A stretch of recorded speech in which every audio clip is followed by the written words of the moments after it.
Hey guys, today we're going to learn how to import CSV to Datatable in C#. All right, so let's get started.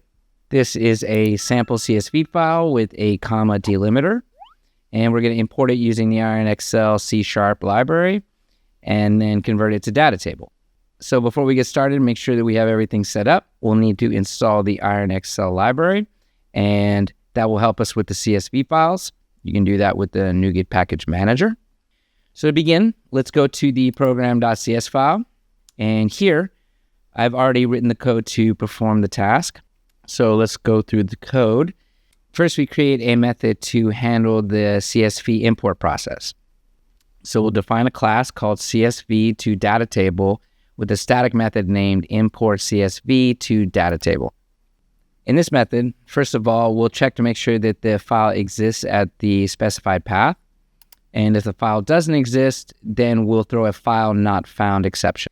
Next, we'll get the worksheet from the workbook and convert it to a data table using the toDatatable method provided by IronXL. Finally, we return the populated data table. Then, in our top-level statements, represented as main function of the program class, we set the path of the sample CSV, sample_data.csv, and call the import CSV to Datatable method to get the data table containing the CSV data. Then we iterate through each row of the data table and print out its contents to the console. At this point, if any error occurs in the process, we'll catch the exception and display the error message. All right, so now let's run the application and wait for the process to complete. And there you go. The output data is displayed perfectly, showing we successfully converted the CSV file to a data table, and we did it easily with IronXL. Of course, this is just the beginning. Make sure you check out the software and check out all the other things you can do with IronXL. All right, we hope you found this tutorial helpful.